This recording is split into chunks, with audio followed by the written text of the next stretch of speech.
यदा यदा हि धर्मस्य ग्लानिर्भवति भारत अभ्युत्थानमधर्मस्य तदात्मानं सृजाम्यहम्।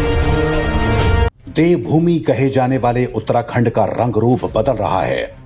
जनसंख्या परिवर्तन की जो चक्की भारत के दूसरे क्षेत्रों में चल रही है, उत्तराखंड भी उससे अछूता नहीं है। बीते कुछ साल में उत्तराखंड में मुस्लिम आबादी बहुत तेजी के साथ बढ़ी है। राज्य के मैदानी क्षेत्रों ही नहीं बल्कि दूर दराज के पहाड़ी क्षेत्रों में भी स्थिति ठीक नहीं है। साल 2001 की जनगणना के अनुसार उत्तराखंड में मुस्लिम आबादी थी 11.9%। 2011 में यह बढ़कर 13.94% हो गई। पश्चिमी यूपी के जिलों से बड़ी संख्या में मुस्लिम आबादी को लाकर यहां पर बसाया जा रहा है। जनसंख्या परिवर्तन का सबसे बड़ा शिकार बना है हिंदुओं का तीर्थ हरिद्वार, जहां मुसलमानों की संख्या दोगुने से भी अधिक बढ़ चुकी है। साल 2011 में हरिद्वार में मुस्लिम आबादी लगभग 4,80,000 थी। अब इसके 6 लाख से भी ऊपर पहुंचने का खतरा जताया जा रहा है। देहरादून और ऊधम सिंह नगर जिले में तो मुस्लिम आबादी का अनुपात 34 से 35% तक होने का अनुमान है। मुस्लिम आबादी के साथ ही शांत प्रदेश में लव जिहाद और अपराध की घटनाएं भी बढ़ती जा रही हैं। पहाड़ी जिलों में पहले मुस्लिम आबादी बहुत कम हुआ करती थी, लेकिन अब वहां भी मुसलमानों की बस्तियां बस चुकी हैं। उत्तराखंड में हो रहे इस जनसंख्या परिवर्तन का सीधा संबंध राष्ट्रीय सुरक्षा से है।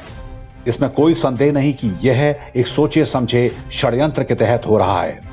उत्तराखंड की सीमा का बड़ा हिस्सा चीन और नेपाल जैसे देशों के साथ लगता है। 5 जन को मिली जानकारी के अनुसार इंटेलिजेंस ब्यूरो यानी आईबी ने इस बारे में केंद्र सरकार को एक रिपोर्ट भेजी है। इसके अनुसार कई क्षेत्रों में मुस्लिम जनसंख्या में बढ़ोतरी असामान्य है। सीमावर्ती क्षेत्रों में जनसंख्या परिवर्तन एक सुनियोजित षड्यंत्र का हिस्सा है। बेल्डर, मैकेनिक, प्लम्बर, नाई, फल, सब्जी और मांस की दुकानों के बहाने मुसलमानों को अंदरूनी क्षेत्रों में बसाया जा रहा है। उन्हें वहां पर सस्ती जमीनें मिल जाती हैं। पहाड़ों में वन भूमि पर अवैध मज़ारें भी रातों रात बननी शुरू हो चुकी हैं। इनके अलावा नई नई मस्जिदें भी बनने लगी हैं, जबकि पूरे प्रदेश में कोई भी नया पूजा स्थल बनाने पर रोक लगी हुई है। वर्ष 2011 की जनगणना के अनुसार भारत में मुसलमानों की आबादी की वृद्धि दर 0.8% रही थी। असम में यह बढ़ोतरी 3.3% दर्ज की गई। दूसरे स्थान पर उत्तराखंड था, जहां मुस्लिम आबादी की वृद्धि दर 2% है। इसके बाद केरल और बंगाल का नंबर आता है। रोजगार की तलाश में उत्तराखंड के पहाड़ों से बड़ी संख्या में हिंदुओं का पलायन होता रहा है। उनकी जमीनों और मकानों पर मुस्लिम माफिया की नजर है। आरोप तो यह भी हैं कि कुछ इस्लामी और राजनीतिक संगठन उन्हें यहां बसाने में सहायता कर रहे हैं। उत्तराखंड से लाकर बसाए जा रहे लोगों में रोहिंग्या और बांग्लादेशी भी हैं।